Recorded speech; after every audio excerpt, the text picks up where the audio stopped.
Welcome to That Japanese Thing. Today we have Yesh and Dylan as my co-hosts. My name is Christopher. How are you guys doing? Doing all right, and you? Eh, Very well. we're doing okay. Me and Yesh did some stuff earlier today. And How did it go? We are bad at learning from our mistakes. yeah, it was quite expensive in certain ways. Oh Mostly no! due to our stupidity. Mild injuries ensued, but otherwise I think we're okay.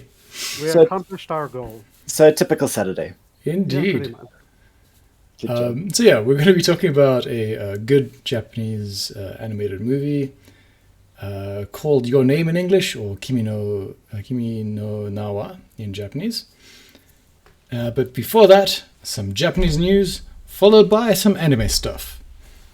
And I will just start us off with the Japanese economy seems to be going through some rough straits. The yen dropped to a 32-year low against the US dollar,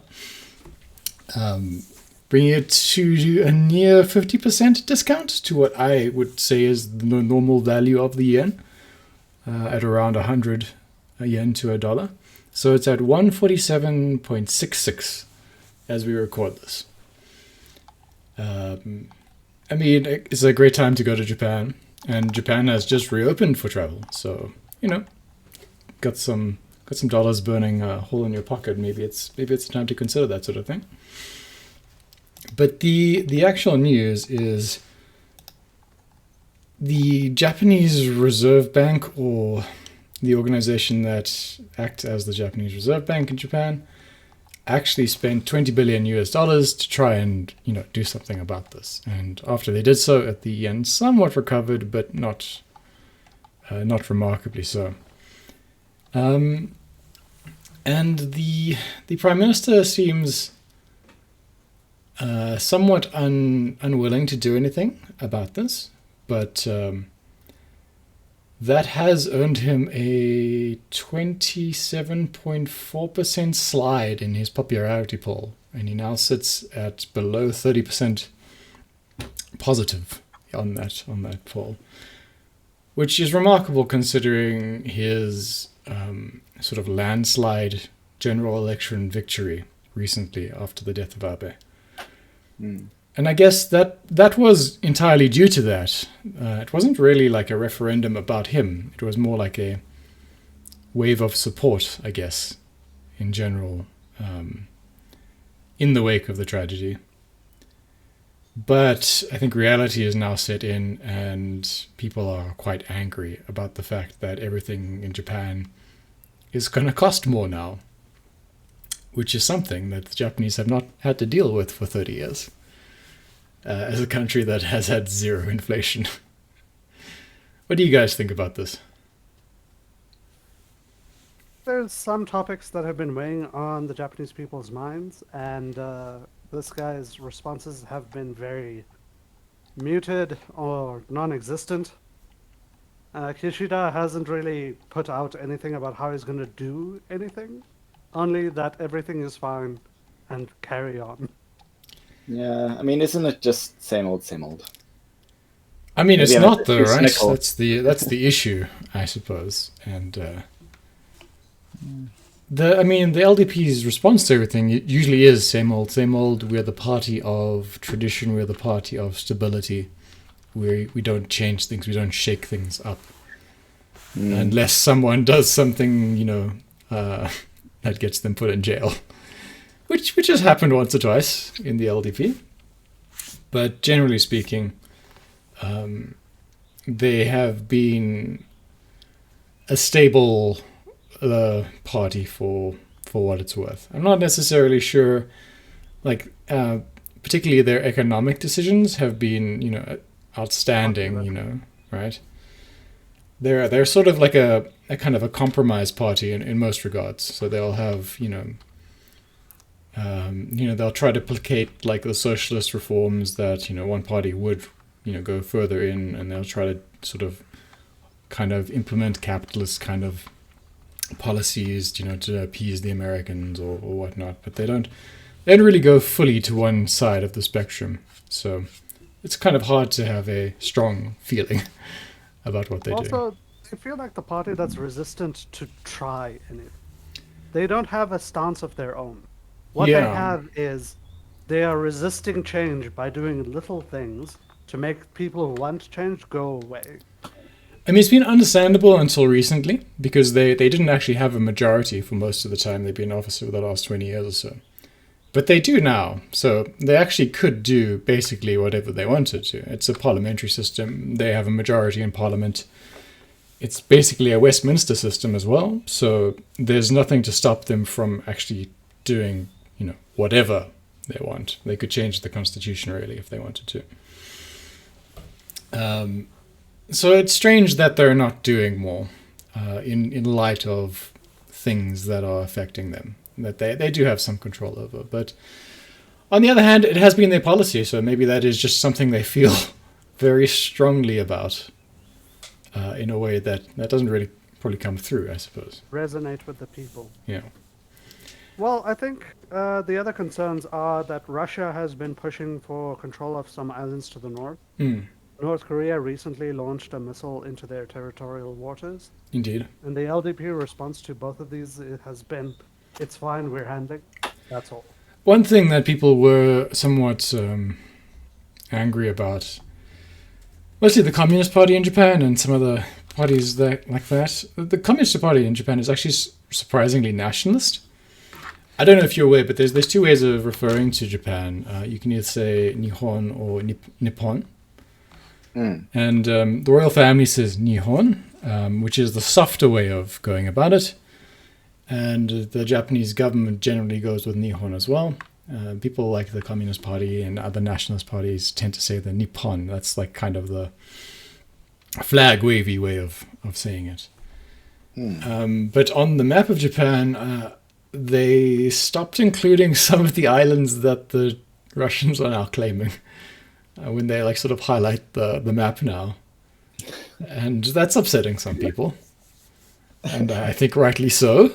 I'm not sure it's the time to be giving in to Russia about such things. But, Anyway. I also don't really know the point, really, of doing that. It's not like Russia's still the USSR. I mean, there's a lot of baggage, but not by label. Not I by suppose action. no one wants to be, bombed or have nuclear weapons tested on their border over a few fishing islands. But no, I don't think if I was in charge of Japan, I would be making any of those concessions. Okay, so there has been a hate crime. Oh no. Indeed, there has, by CG Studio Orange and Toho Studios. Oh, okay. Yeah, I don't know if you've seen the latest trailer of the Trigun Stampede. I haven't seen the trailer, but I know there is a new one out. I It's, saw a teaser like months ago. Oof, it looks...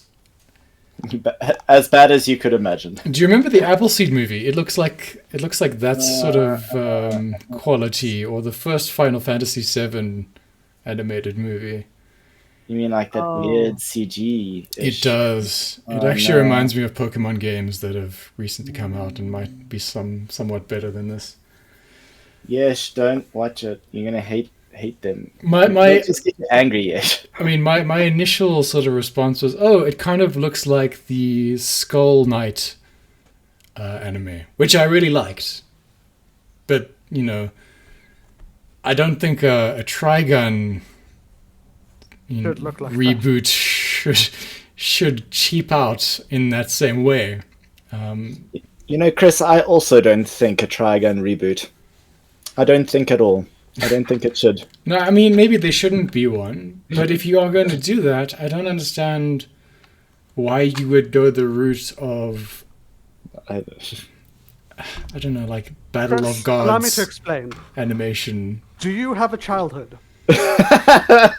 I used to, but recently the corporate did you lords enjoy bought it it? off me for Did you enjoy it, Chris? I can't remember anymore. It's such a long time Okay, ago. that means it can be monetized. Right. But we don't need to know about it. We just need to know that you had one.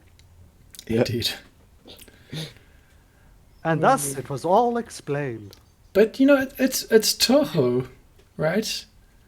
Toho's like a big animation house, and they do some good stuff. And I know, Everything good can be made bad, Chris. yeah, Trigon shall become evidence of this. it makes me sad.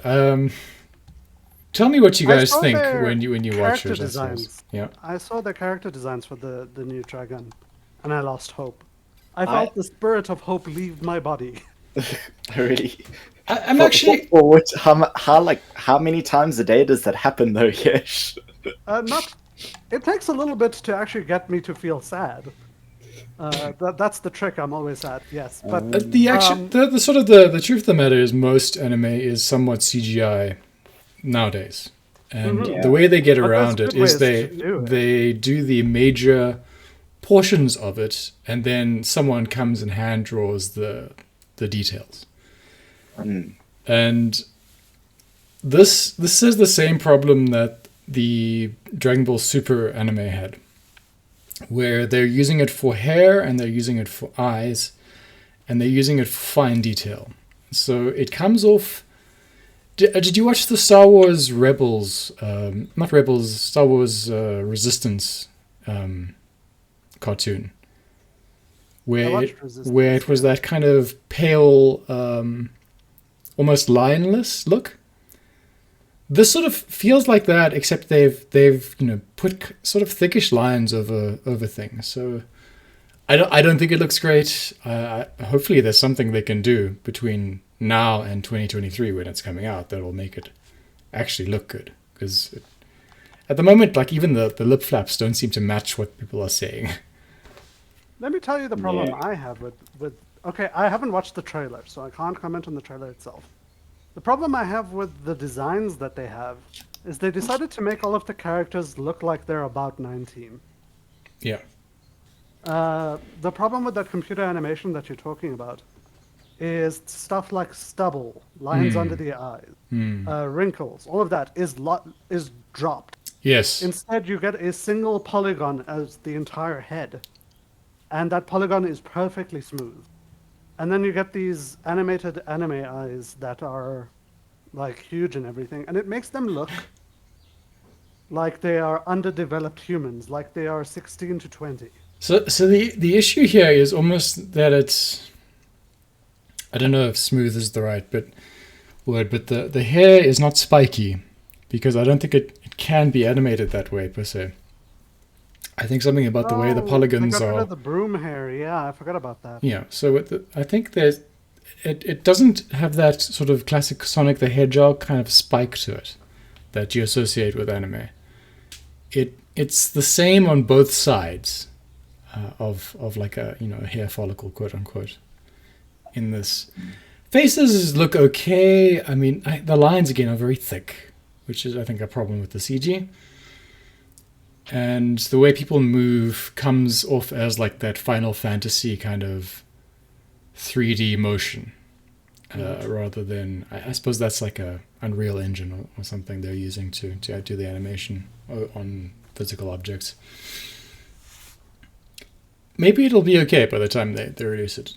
As it currently stands, it looks worse than Skull Knight. Yes, it did. does look worse than Skull Knight. Yeah. But that's hard because Skull Knight's actually kind of a good show. No, I mean, and it doesn't mean the show. Well, we know what the show is going to be. It's just Trigun. We've seen it. The show is good, Chris, right? you still have hope? No, the That's story. incredible. The story is good. We know it can be a good story. Oh, yeah. But you see what I'm saying is, like, I mean, Vash's drug. But we already have that story, and it is already a good no. story. We had a good story. You watching a Lord of the Rings TV show, you know what they can do with the story they have. Well, yes, they can totally regard all source material. Vash is and- going to be a druggie. Meryl is going to have been raped before she came out. Holy. Millie Okay. is going to be on the autism Let's spectrum. calm down a bit. This is the darkest timeline. This is the darkest timeline, yes. No one roll any dice. That's all I'm saying, yeah. As I say, a hate crime has been committed by CG Studio Orange. Now we know who to blame. Yeah. The people who... Go on. I was gonna say I'm not gonna watch this, and you can't make me, Chris. I'm definitely going to watch this. I No. expect to have friends with me when I'm doing so. You love having hate in your heart, yes. That's all I have to say. I do. You love It fills having me with hate the in your energy heart. of the world. I No. feel attached to my fellow man when I'm filled with Darksider. Jesus. The Darksiders from Borderlands 2 are much better animated than this. Anyway. So, I have some anime stuff to talk about, but let's finish the news quickly. Yesh and Dylan, what do you have? Let's start with Yesh. Dylan can go. Oh, okay, I'll go first. So I also have some somewhat anime news, which I will bring up at the end. But for now, Japan is altering their construction standards for homes. As of April 2025, they are going to make it a requirement for new homes built to have either solar panels installed by the builder or the ability to have solar panels installed, which might sound a bit weird because any house could technically have solar panels installed. Yes. But they will require connections to the main DB board that come from the roof of the house, so that if an installation is done in the future, It can there feed are into the grid. pre-run cables, and that there is a connection to the grid that can be cut off easily as part of the basic of home installation from Sure. now on. As such, they are making sure that the installation process becomes much simpler in the future if anyone wants to install a new one or expand their current one, and that the standard for connecting to the main grid is maintained across all houses evenly, cutting costs by as much as 20% and lowering the time to install by up to 2 months. Isn't it? As previously, to get a certificate to attach to the grid had a long Yes. wait time and some problems. Isn't it just insane that this isn't just a standard law Standard. in every country in the world? Yeah. I mean, if governments just sort of, passed a law that says any new house needs to be installed with this standard, if not, in fact, already with solar panels, it would just make things so much easier. Some people believe that they don't want to get involved with the cost or the maintenance of such things. But Some it, people think that it wouldn't might be really be a dangerous. cost if it was just sort of part of, the I house, personally right? agree with you, so I'm having a hard time arguing here. I mean, Yeah, what is the additional cost when building a house of running a few additional cables and maybe a cutoff switch? So that's the advantage that Tokyo is trying to get.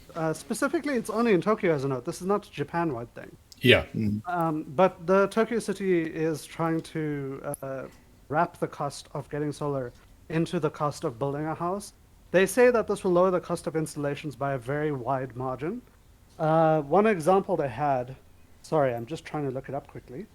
A 5 kilowatt installation, 5 kilowatts of panels, 5 kilowatts of batteries, ended up being nearly $2,000 cheaper.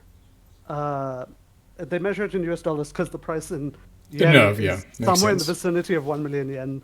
This price changes. Thank you, web article. Anyways, it was around 2,000 USD cheaper because the construction crew effectively didn't charge for that installation. Yeah. I mean, all they're saying is they're just going to take care of the circuits, really. The So initial that installation of circuits. the only thing the owner has to do is take care of the consumables. Well, so some batteries people and don't whatnot. like the idea of having panels that they have to maintain. That's what I mean. on So if you want to, you'd have to get your own panels and get your own batteries and such things. I batteries guess. and Yeah. stuff, yeah. That and insulation should also be. Well, I mean, insulation in most countries is required, but it should, Japan especially has in. some pretty solid insulation. Well, not Japan. Sorry. Once again, I'm wrong.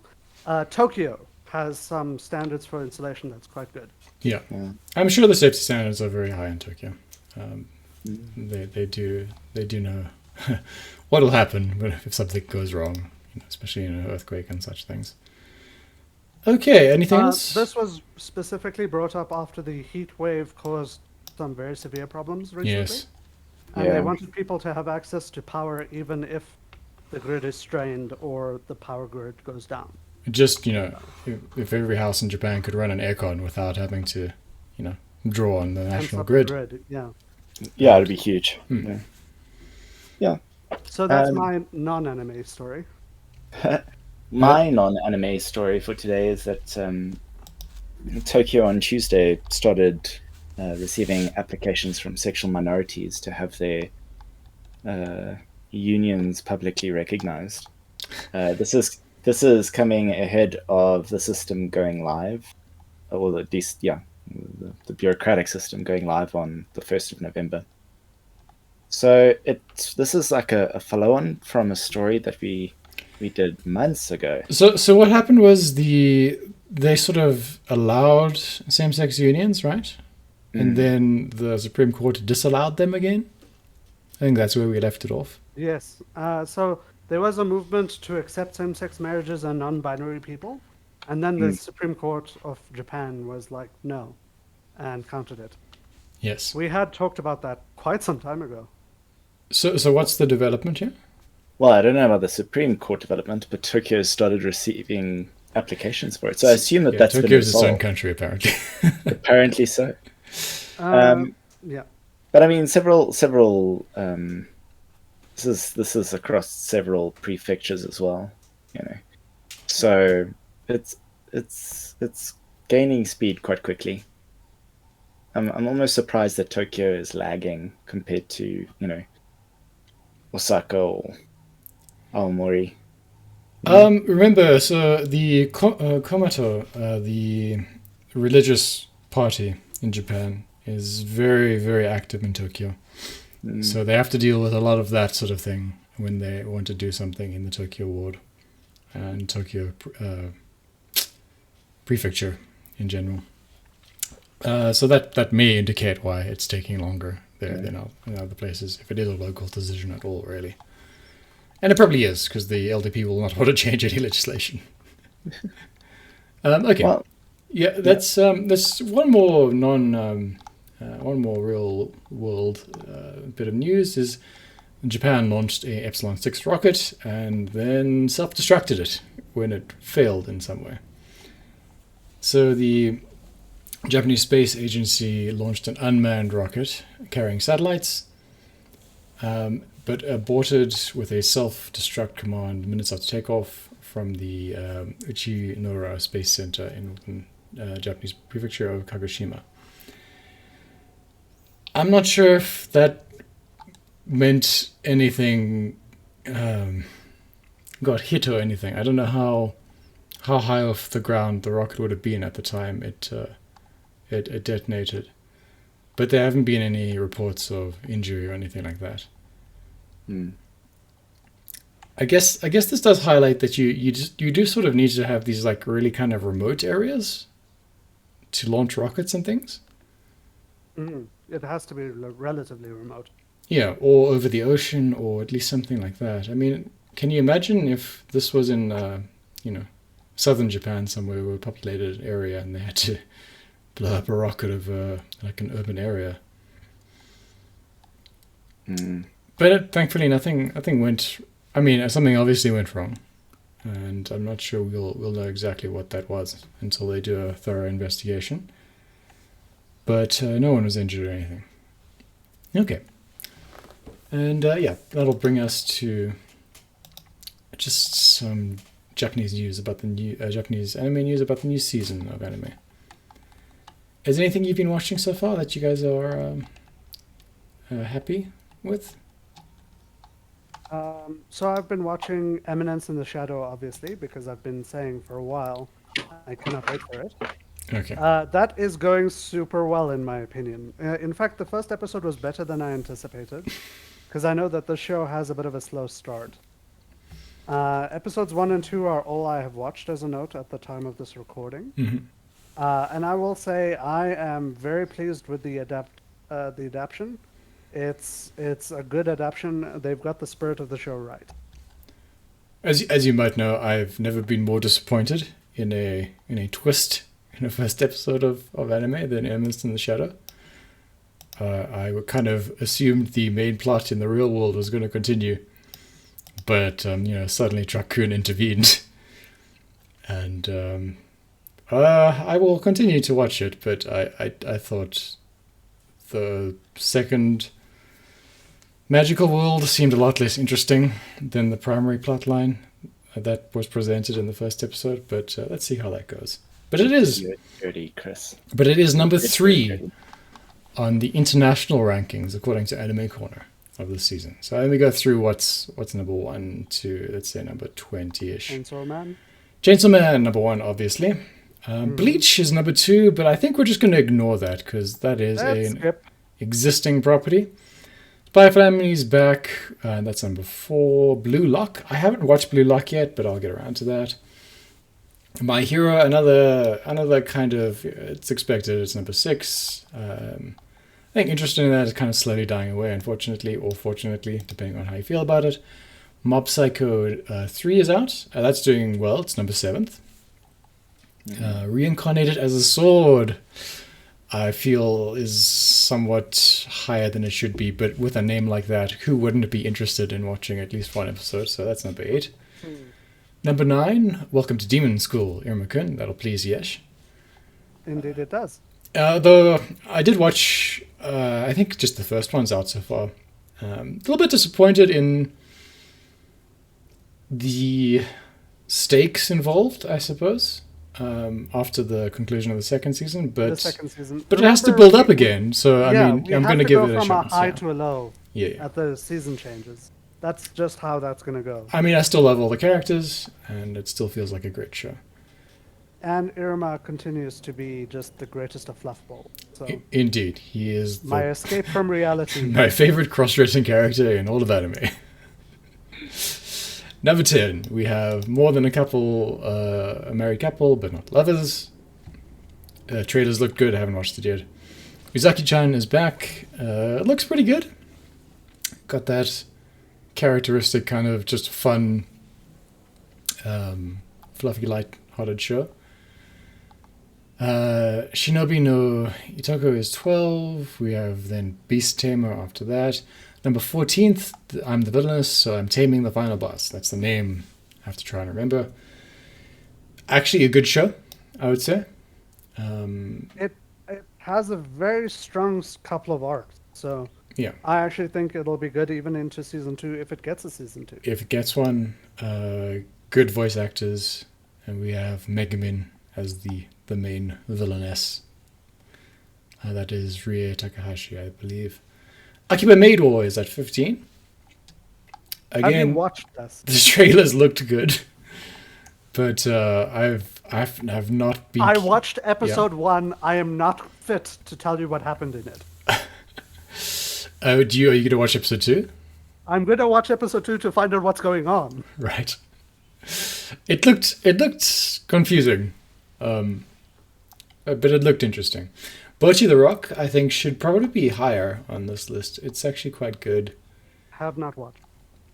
It's kind of a seinen. I mean, it's a high school anime, but it's about this sort of not neat though, but like otaku girl, right? Who sort of teaches herself guitar, like in like isolation for 3 years, and then like joins a band because someone finds her with a guitar in a park, and she kind of gets bullied into it. It's kind of K-On!-ish in that sort of sense, or just like a musical guitar kind of themed anime, but a very nice style.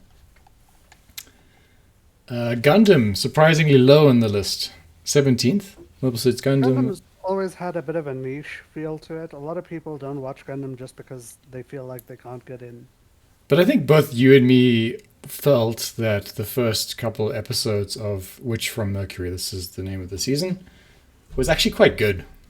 The prologue might have actually turned some people off. That's what I was going to say. The prologue was a different vibe to the show. Was one of the most depressing things I've ever seen.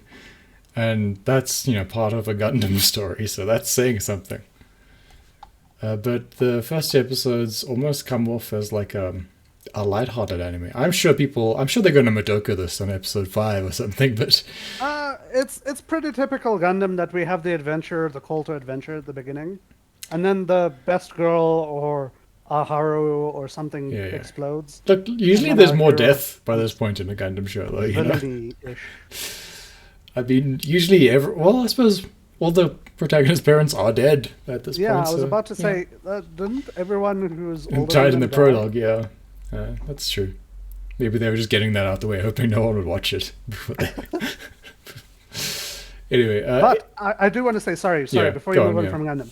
2D animated mecha, really great action. Super, super suggest for anyone who likes Gundam or mecha, even It- if you don't like Gundam. it had the animation style of Gundam 00 or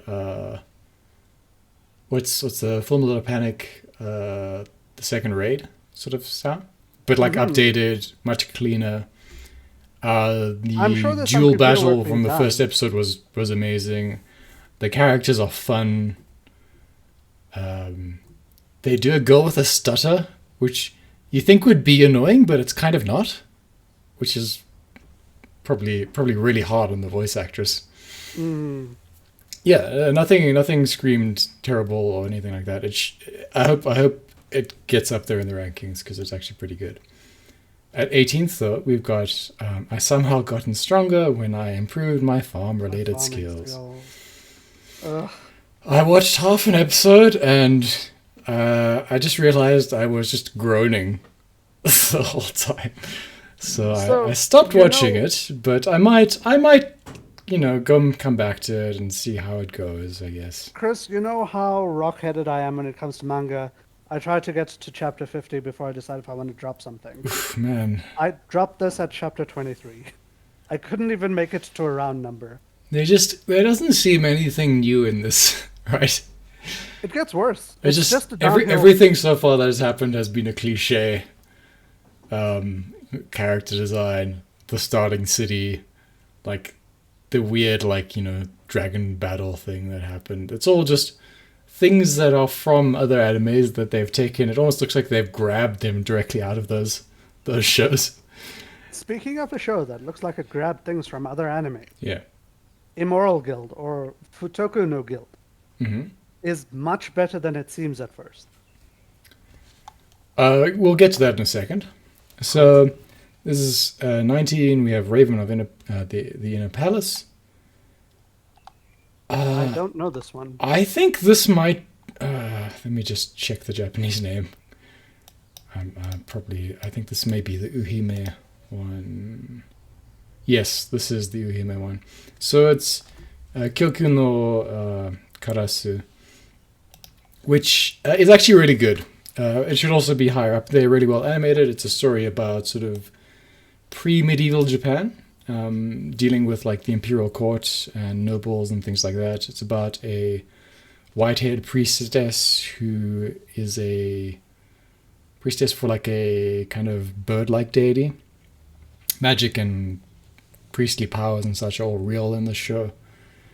And it's kind of like a palace intrigue thing that just happens to include this, kind of magical plot line. So, if someone gets assassinated, the priestess will bring back their ghost, to like get a confession and that sort of stuff. It's a really good show. I'd suggest anyone watch that. I don't know what bibliophile princess is, but that's number 20. And then we'll just mention the rest of them as they go. So you were talking about Futoku no Guild. What was that about, Josh? So Futoku no Guild is not an isekai story. Nobody transmigrated or anything. Right.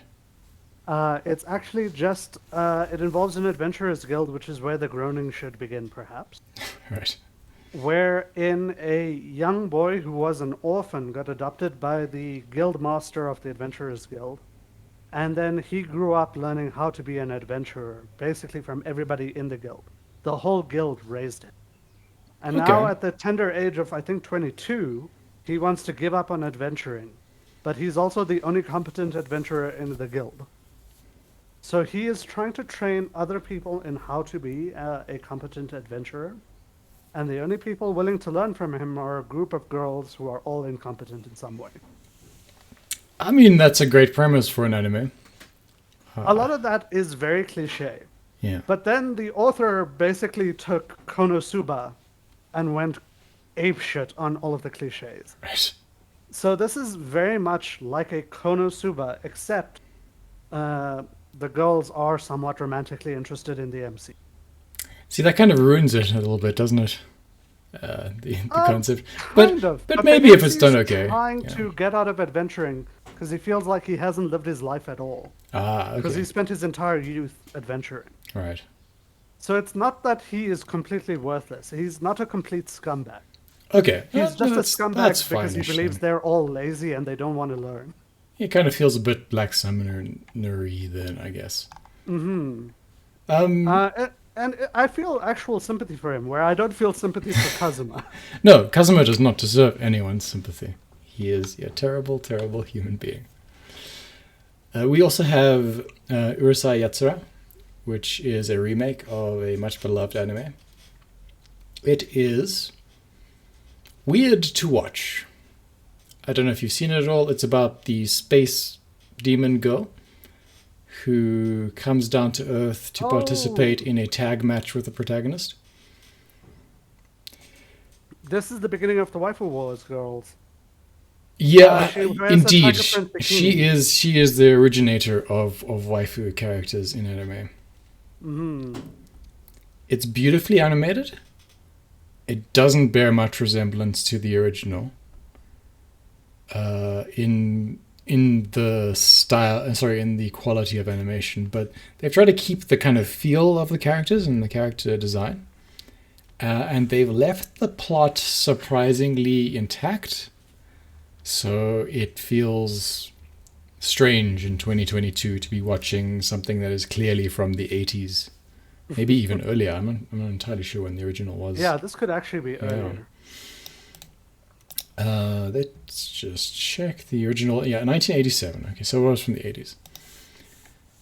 It feels like it's from the 80s. It has the same plots from the 80s. It has the kind of male, kind of sexist character protagonist that existed in the 80s, and they just kind of left that there. It feels uncomfortable in that regard, because he is kind of just a dick, you know? But that's the way it was, and maybe they wanted to keep it that way. It does look spectacular, and I'd give it a watch and see what you guys think about that.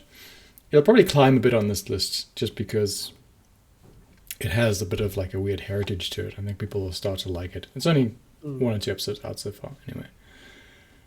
The Golden Kamuy has a 4th season. If you like that, just be aware. And then it's mostly just continuing things. I do want to say Blue Lock, which is an anime you said you hadn't watched, but Yeah. you were considering it. No, I will watch It's it. actually Just haven't yet. better than I thought it was going to be. It's a soccer anime, so I was getting ready to write it off. Yeah. I've watched some sports anime, primarily Haikyuu and Kuroko no Basket. But Blue Lock, I was just getting ready to be like, whatever, another sports anime. I'm just not in the mood for that. I'm okay with sports And anime then- as long as the sports is not like the primary thing about it, The relationships, and there's a little bit of like politics, but not like real world politics, like school politics. Yeah. Are actually important details. The characters are pretty well thought out, I think. It doesn't feel too generic. It feels like it could actually be quite interesting. Okay, but that'll do us for that. I just wanted to bring up what is actually on TV and how it's doing at the moment. Yes, you had a anime related. One more anime newsy thingy. So with the launch of Pokemon Scarlet and Violet, Nintendo is continuing their brand outreach program, where previously they made VTuber models for Mario and Luigi. Sega made a VTuber model for Sonic the Hedgehog and Tails. And for Pokemon, they have launched their VTuber idol, Iono, who is also a gym leader in Pokemon Violet, specifically Scarlet and Violet. She is the electric gym leader. And in-game, she has streams you can watch. It's so And strange. out of game, Yeah, they okay. are going to put YouTube videos up of her promoting things in the Pokemon universe. She's going to become the virtual idol for Pokemon. So she's going to be presenting stuff on their YouTube channel from now on. And their YouTube channel actually has some pretty great animated shorts and stuff. I hope she does a Nuzlocke. As we discussed last time, Yeah. Nuzlocks are like considered as bad as hacking. for Right. them. Yeah. But a lot of her model design is actually quite almost a direct copy of Guar Gura from Hololive English. So it's kind of funny to see Nintendo be like, no, if you have something that looks like a Pokemon, we're going to copyright it. And then go out and copy another VTuber a whole bunch. Yeah, I mean, it's always just worthwhile remembering that, they are an evil giant company. Hmm. And they're Her just. presentation video, her first video presenting herself as a member and a cast member of Pokemon, is actually quite energetic and cute. Yeah. I don't know how dedicated they are going to be to this, because the Mario Brothers VTubers have released a total of about 4 videos in total. So I don't know if this is going to be an active thing that they continue with or not, but for now, I thought that that was quite interesting. Nintendo occasionally has these sort of messages that they want to get across in their content. And sometimes it's not obvious to anyone, and probably including people that, have to implement these sort of things in their products. For a while, Pokemon has had kind of a naturalist kind of in harmony with nature kind of vibe going about it. And then throughout the Pokemon games, there have things dealing with like trash, because obviously, searching through the trash is kind of a thing you do in Pokemon, right? Yes, yeah. And you'll encounter people advocating for different types of rubbish disposal throughout the Pokemon games. And like arguments to and against various things in their games. It's interesting what gets pushed through. And then, how Japanese companies work. There must have been like a consensus in a meeting that agreed to the content being put through at some point. So it's interesting to me to what actually gets agreed to with Nintendo products and things like that. It's worth mentioning though that technically speaking, Pokemon is not a Nintendo product, right? It's So in a way, it's not a Pokemon. Pokemon is not a direct Nintendo product. It's part of Game Shark. But Game But Freak. Game Yeah. Shark is owned more than half by Nintendo. Yes, yeah. I mean, yeah. It's always been on a Nintendo platform, and it might as well be a Nintendo A product. Nintendo product. All right, and there's nothing else. Let's move on to Kimi No Na Wa.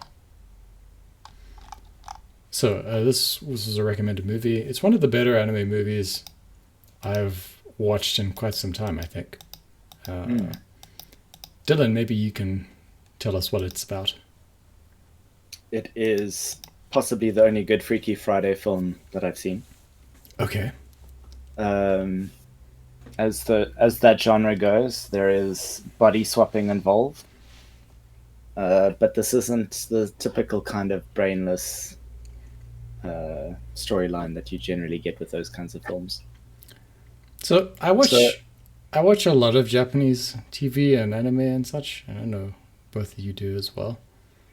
And I had no idea what the show was going to be about, because I actually never bothered to look at it at all, and I just pressed rent on Amazon and watched the movie.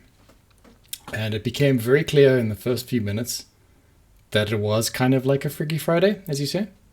And I went, oh, thank God, at least it's not a time slip anime. That's funny. Right. And also spoilers. Sure. But anyway, go on, Dylan. Finish off. Oh no, I mean it's a romance anime. The people are the protagonists are far apart from one another in many senses of the word, and it ends up being very. How would I word the ending? So I'd say it's a supernatural anime, right?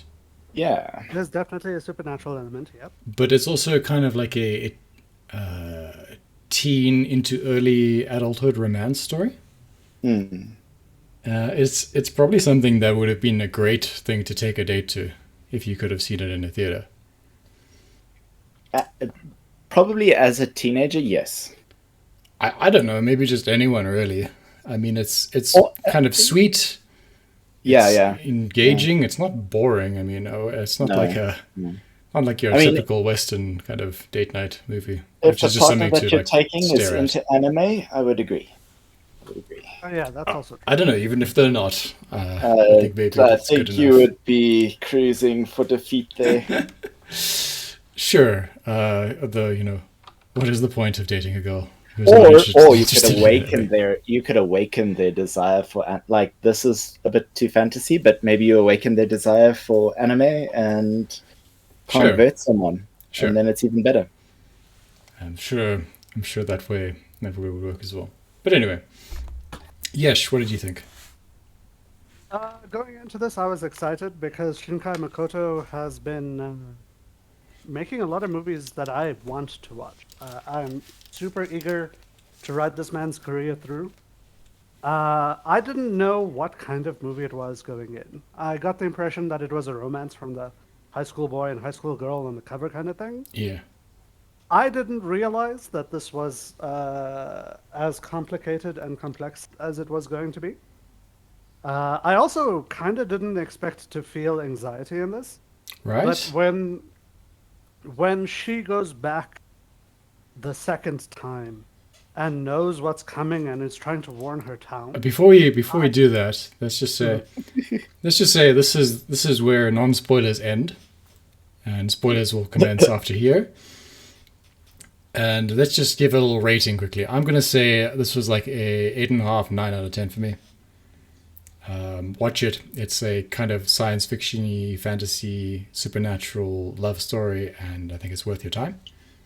And Dylan and Yesh? Yes. I'm gonna call this a 7.5 out of 10. It's a good movie. I do suggest it. I think a lot of people could watch it. I agree. And that's pretty much it. Cool. Okay, spoilers. So this is both a Freaky Friday and a time slip anime. Done in like a gorgeous, absolutely lovely animation style. Yes. Which I think probably killed someone at some point when they were dealing with that, what do they call it? The red thread? Yeah. What did they translate it as in English? What's the Japanese subtitle version? I can't recall now specifically. So like, I mean, the Akanoito, right? The red thread thing is a thing that binds people together in Japanese. It's related to romance in particular in Japanese. Indeed, yeah. A heart-to-heart kind of thread, invisible thread that sort of binds people together, and not just like lovers, but family members and just relations and things.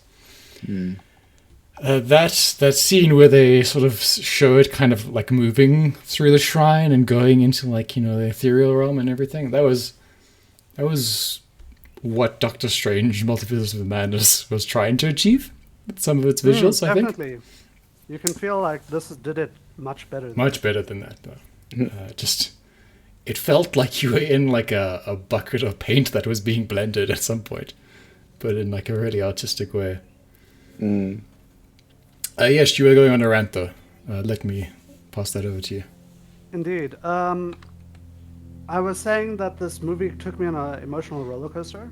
I am a quite reserved person, even internally. I tend to not feel when I'm watching content. except angry. Except anger. Well, look, I let anger go. Anger is fun, so I'll let that one go. Okay. But I thought anger was anger, but okay, go on. during this one, I felt a little bit of that mischievous joy when he switched into her body and the sister was calling him an idiot or something. Right. I thought that was great. I felt anxiousness, like proper anxiety, when she's trying to warn the town and it doesn't work, and her relationship with her dad's like so bad that you Yes. feel like that's not a choice. He's just not going to listen, etc., etc. Like it made me care about people I don't know, and then it took me on the journey. And I actually felt a little bit of like heart wrench when she encounters him in the train, and he's like, "Wait, what? Or who?" And then they like separate, and it's gone. The opportunity's just vanished. Yeah. And for me, this movie felt a lot like, if you can exclude the whole sake comet stuff. It felt a lot like what romance must have been like before Facebook and telephones and the ability to easily communicate and stuff.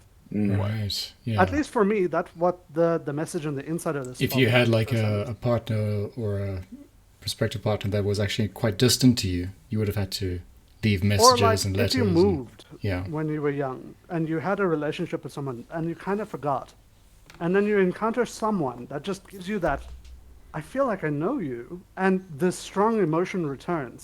That feeling of like love when you're young return. Yeah. And then you just, it's too late. You missed your connection. Yeah, I sort of felt at the beginning of this, when it was initially just presented as that kind of like Freaky Friday situation, before the twist in the plot where, it was actually Freaky Friday, but they were communicating over a 3-year period, that I thought, okay, this is pretty good, but I thought, well, maybe it could just be done a little bit better or more interestingly. And then I was like, no, okay, they're fine. this is pretty great, the way they've actually presented it. Because they do make you like both the characters. I think. Yeah. You kind of, and it's so confusing because so the way it works in this is they swap bodies. So the girl gets the guy's body and he gets her body for random days. I'm not sure when it happens. I'm not sure if that's really particularly clear. It just kind of feels like it happens when it happens. When it happens, right? And the first time it happens to them, they both think it's kind of a dream that's happening to them, as you would. But then they start leaving messages for each other, on each other's phones and just like writing on their hands and such things. And then inadvertently, like the girl character and the guy's character's body gets a date for him. Yeah. With one of his colleagues that he works at a restaurant with. And I think she's sort of more interested really in the girl character than the guy character's personality, it seems. But anyway, it becomes clear on that date that like he actually is just sort of interested in the girl that he's body swapping with. And then he tries to phone her, and he can't get through to her because it says she's out of range, right? And then you sort of clarify like the timeline of the show, and it's revealed that this is a person who lived in a town which was hit by a meteorite from a comet that was passing by Earth. And then begins the story proper, I think. How did you feel about that twist? I thought it was pretty good. And I can't believe I hadn't heard it for these 5 years that the movie's been out. This movie's been out, yeah. I think people have been keeping that secret pretty well. I think also just the discussions around this just weren't spread that much. Because a lot of us weren't watching anime YouTubers talk about the entire storyline and stuff 5 years ago. I suppose. We were watching our dailies. I suppose so. I've heard so many people talk about it over the years, I would have been spoiled to the whole story several times over now. Right? I mean, if it was like something like Joey or like Guguk was talking about, I feel like I would have known about it. But if they've ever mentioned it, they haven't mentioned the plot. And that's the thing. When they talked about movies that they enjoy or anime that they enjoy, they just say the name. Yeah, that's true. So it comes to that sort of point in the story, and that's where the kind of spiritual, supernatural aspect of it. I mean, obviously the body swap is kind of like that as well, but the girl is a sort of priestess in training under her grandmother. And they go and they leave some kind of ritual sake at a shrine in the mountains. So when the guy comes looking 3 years later to see if anyone survived in the town, he finds this one shrine that's left. Everything else in the village has been completely destroyed by the meteorite, I suppose. And he drinks the sake, and that ties him to her because she made the sake for the shrine. Also, their family has a strong spirituality attached to them. Yes. The grandmother actually mentions the whole body swapping thing might be happening, because our blood is known for its spirituality. Yeah, no one in the story except like the father is sort of surprised by that. I guess, and I guess that's why he's sort of estranged from his mother and the daughter and whatnot. And he's sort of presented as kind of a bad character. Bitterness to the father. When Well, the mother yeah, died, yeah. he definitely feels like the spirits fucked him, so he's gonna fuck them back. Exactly. I mean, and no one was presented as, you know, purely a monster in this or anything like that, right? I mean, it's the kind of dad understandable. bowing to her demand and like putting out the call for evacuation shows that he's still a human being. He still cares. Yeah. He's just angry. Yeah. How would you describe like the second half of the story? Like, what did the first half is like traditional kind of like just like Body swap meet cute body swap, I guess. Where like they're just kind of a couple of accidents sort of happen along the way, and that sort of makes the characters realize that they like each other. And then it turns into, for me, a detective show briefly, I think, or like a paranormal investigation show, maybe, or a combination thereof. I'm sorry, this is probably confusing to anyone listening, but it doesn't make sense to describe it because these concepts don't really usually work well together. Normally, you should pick a genre and stick within it. But clearly this person, you know, actually had like a really well thought out story and plot line. It all flows together really well and makes sense. So, yeah, I think it's because it's a well connected story. That's really like how to connect it. That's the genre connection almost, right? Yeah, exactly. Which is not a genre that actually exists, but it is kind of like that Dirk Gently kind of plot line, right? Where everything is connected and will make sense at the end. Speaking of connections, though, was I the only one who, when Taki takes the red band off, you know, when he goes to the second meteor strike? The mountain scene, yeah. And in the twilight, he can see Mitsuha again. Yes. He takes the red band off his hand and gives it to her. Was I the only one who was like, wait, aren't you breaking the connection, you fucking moron? Yeah. Yeah, I think that was intentional, though, right? And that's why... Well, I mean, obviously the twilight ended, which is why the connection failed, right? Failed. Yeah, well, also he gave up the red band. But, yeah, and after he gave up the red band, she forgot him. Because that was the connection. They didn't even write their names, which is where the name of the... Well, he tried, but, that he wasn't in time. I mean, he had that writing on his hand, so he knew something had happened. But you're right. As soon as that happened, that was the connection that had bound them across time, and that disintegrated. You know, that's the way I took that. And I think it's a kind of weird thing in for a story to be as restrained as this one was restrained, to make that have some sort of consequence, right? Because normally in these sort of love stories, you have the idea like love will conquer all kind of thing, right? And it kind of does. It kind of does, but like their memory never actually fully comes back. So, but he does save her. He does stop the town from from getting boomed completely. And then 5 years after, right? They sort of walk past each other like several times in Tokyo, and eventually one of them sort of summons the courage to like call out, ask them what the other person's name is, sort of thing, or where have I seen your face before, I think is what they say, right? Yeah. So yeah, I mean, it kind of worked out for both of them, but and it does. Having them but cry on camera was also just such an emotional release for me as well. But yeah, I was going to say it doesn't destroy any of the emotional beats through the story, because there was those two people who met on that mountaintop kind of don't exist anymore, And that was kind of like a death scene, right? At that point. Yeah. So everything around that was kind of poignant and heartfelt and had consequences. And you're quite right. Also feels like their entire relationship and memories was the price of saving everyone. Right, yes. Everything had... I can't remember if they directly addressed that, but there's always like a cost for magic in the show. And that probably was that.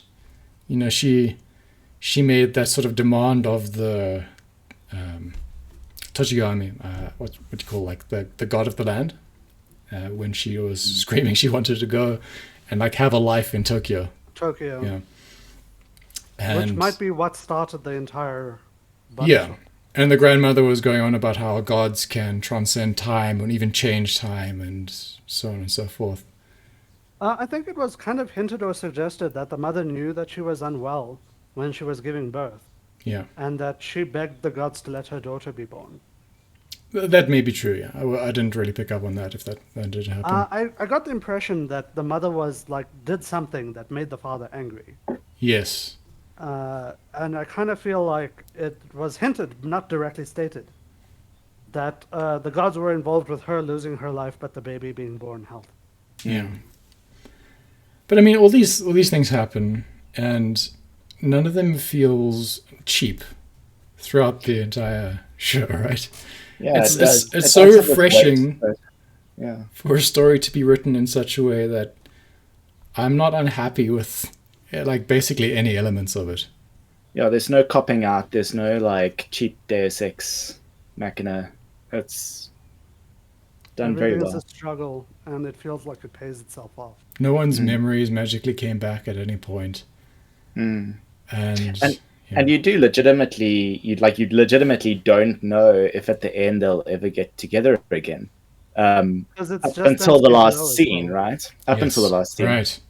Because they do it a number of times where it's this casual, fleeting thing, and there's no there's no payoff for it. Well, you know, there's no resolution, and they keep missing each other And throughout those little scenes, and then you wonder if the last scene is just going to be, you know, another missed opportunity, and you know, it's all up in the air.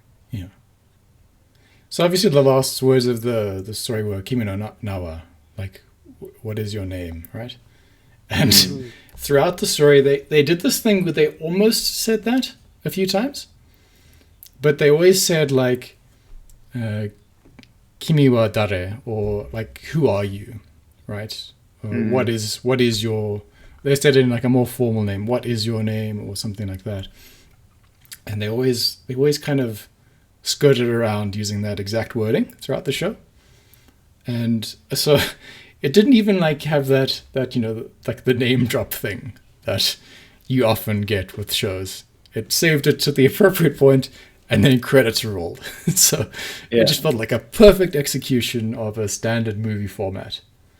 And that's so incredibly rare. Yeah. Well, like I was saying, Koto Shinkai, he's a guy I want to follow. Because, let me be clear here.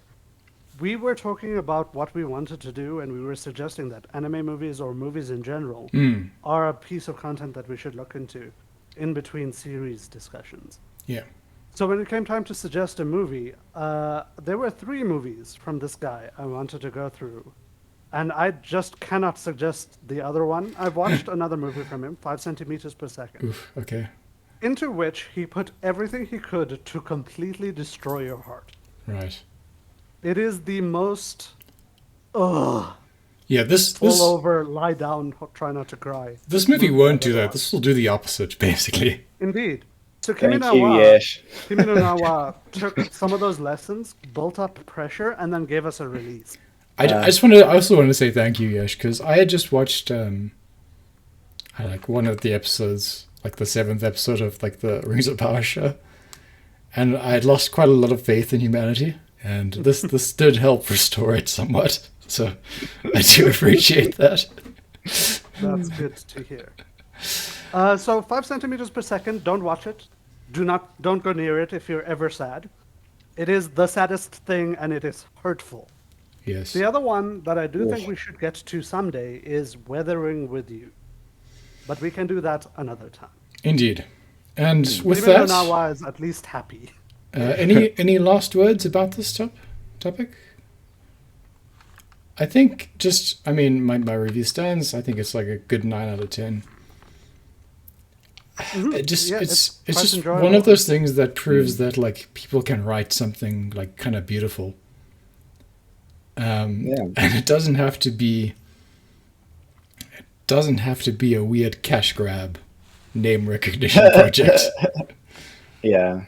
This is definitely not set up to be a cash grab. It's definitely true. No, it's a standalone movie that I think until and it was actually the highest grossing standalone movie in Japan until this year. I can't remember what beat it. Demon Slayer, Mugen Train. Was it Mugen Train?